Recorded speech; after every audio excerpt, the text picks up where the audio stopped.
ছেলে বললো, রূপক বললো আজকে সবার ইচ্ছা হয়েছে চিকেন স্যুপ খাবে। দিদি তুমি অনেক মোটা হয়ে যাচ্ছ, তুমি একটু এক্সারসাইজ করো, একটু শরীরের উপর যত্ন নাও। আমাকে বাবু ফল কেটে নে বলছে, এগুলো কে খাবে? কালকে তো ফল কিনে নিয়ে আসলে। কেমন আছো সবাই? আশা করি সকলে ভালো আছো। তোমাদের আশীর্বাদ আর ভালোবাসাতে আমরা মোটামুটি ভালো আছি। রূপক সুস্মিতার তরফ থেকে আরো একটা নতুন ব্লগে তোমাদের সবাইকে জানাই স্বাগত। আর এখন ঘড়িতে বাজে সকাল 10টা। ব্লগটা আমি এখন থেকে শুরু করছি। আর সকালের ব্রেকফাস্ট কি হবে না, খই চিড়ে আগেই ধুয়ে নিয়ে চলে এসেছি। আর অল্প একদম সামান্য একটু চিনি দেব, কারণ একটু চিনি না দিলে না খাওয়া যাবে না, খুব অল্প দেব। আর তারপরে যদি ছেলের আর রূপকের চিনি লাগে ওরা নিয়ে নেবে। সাথে একটু মুড়িয়ে দেবো। কলাটা নেই, কারণ কালকে বাজারে গিয়েছিলাম, কলাটা মানে আনা হয়নি বলতে কি হয়েছে বন্ধুরা, এইটু ছোট ছোট কলা বলছে 5 টাকা 6 টাকা করে। ওই ছোট কলায় কিছুই থাকবে না, যার জন্য পছন্দও হয়নি, আনিও নি। না হলে মোটামুটি আমাদের বাড়িতে সবসময় কলাটা কিন্তু থাকে।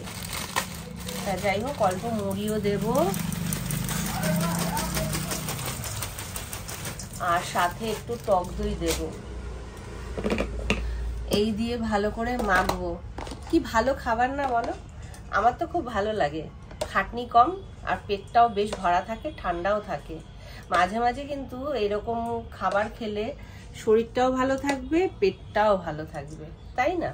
বিশ্বকর্মা পূজার পরের দিন মানে দধিকর্মা হচ্ছে নাকি? হ্যাঁ, বাড়িতে পুজো না হলে কি হবে, দধিকর্মা হচ্ছে। একদম একদম। কে আবার কার পায়ে পড়বে? তো চলো মেখে আগে টিফিনটা করে নি, তারপর আবার তোমাদের সামনে আসছি। ব্লগটা আজকে দেখতে থাকো, আশা রাখছি ভালো লাগবে।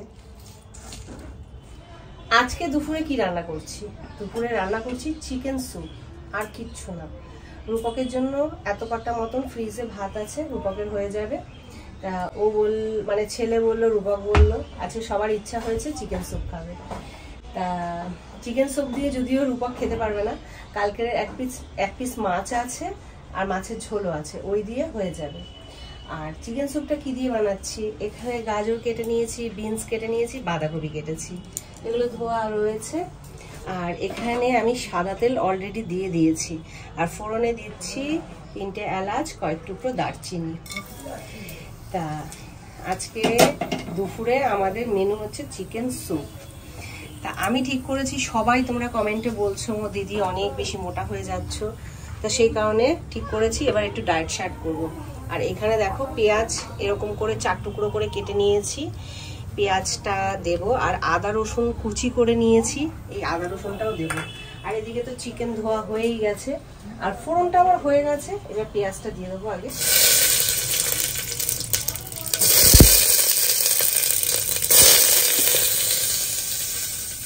একটু ভেঙে পেঁয়াজগুলো দিচ্ছি।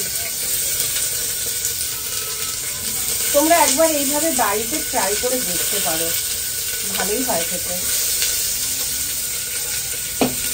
এবার আদা রসুনটাকেও দিয়ে দেব।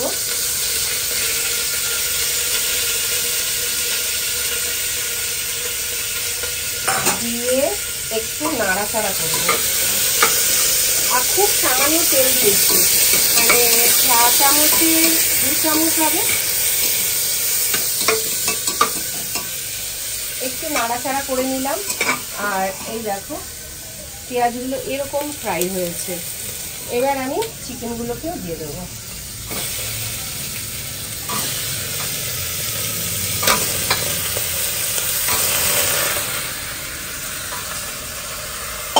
সাথে একটু লবণ দিয়ে দিচ্ছি।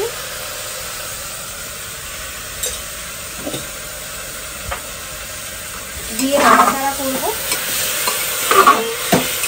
মানে আঁচটাকে বাড়িয়ে 30 সেকেন্ড থেকে 60 সেকেন্ড, মানে ওই 1 মিনিটের মতন। আর যেটা বলছিলাম, হ্যাঁ এইবার আমি ভাবছি একটু স্বাস্থ্যের দিকে নজর দেব। তার কারণ সকলেই কমেন্ট করে বলছো যে দিদি তুমি অনেক মোটা হয়ে যাচ্ছ, তুমি একটু এক্সারসাইজ করো, একটু শরীরের উপর যত্ন নাও। তাই ঠিক করেছি, জানি না কতদিন কি করে উঠতে পারবো, কারণ বুঝতেই পারো সবকিছুর চাপে না নিজের আর খেয়াল রাখা হয়ে ওঠে না। তা যাই হোক, ওটা তো নাড়াচাড়া হয়ে গেছে। এইবার আমি সমস্ত সবজিগুলোকেও দিয়ে দেবো।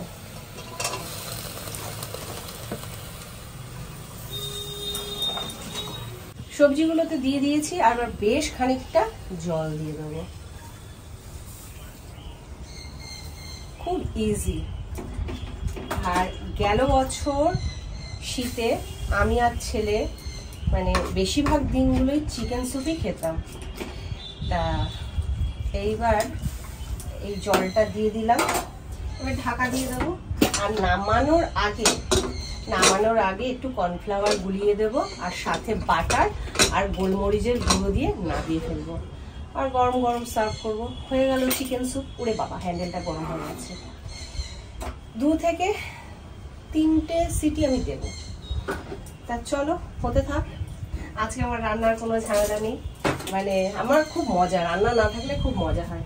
এই একঘেয়ে রান্না বান্না আর করতে ভালো লাগে না, বিশ্বাস করো বন্ধুরা, সত্যি কথা বলছি। রান্নায় যেন অ্যালার্জি চলে এসছে। একসময় রান্না করতে কত ভালোবাসতাম। আর আমার না খুব বাজে অভ্যাস, এই ওভেনের উপর যদি জল পড়ে থাকে, নোংরা পড়ে থাকে, আমার একদম ভালো লাগে না।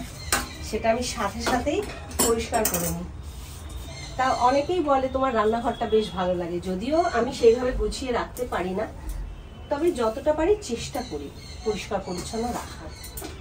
তা চলো আর কথা বাড়াবো না, এটা হতে থাক। তার ফাঁকে আমি বাকি কাজগুলো সেরে ফেলি। কালকে ফল কিনে এনেছি, আমি খাওয়ার কথা ভুলেই গেছি, সত্যি মনে নেই। আসলে দুজন এসেছিল, কাজ করছিলাম, তা এই জায়গাটা গোছাচ্ছিলাম, আর সেই সময় আমাকে বাবু ফল কেটে নে বলছে, এগুলো কে খাবে, কালকে তো ফল কিনে নিয়ে আসলে। আমি তো ভুলেই গিয়েছিলাম। তা যাই হোক, আমাকে এখন কেটে দিল, এখন একটু খাবো। আমি একা কিন্তু খাবো না, তোমার বলতে হবে না, আমি এমনিই খাবো। তুমি খাবো? আমি জাস্ট এক পিস আপেল খাবো। আর নাশপাতি খাবে না? না, নাশপাতিটা দারুণ মিষ্টি, আমার খুব ভালো লাগে নাশপাতি আর আপেল। অবশ্যই সেটা কচকচি আপেল হতে হবে, বালি আপেল একদম ভালো লাগে না। আপেলটা মিষ্টি, তাই দেখে তো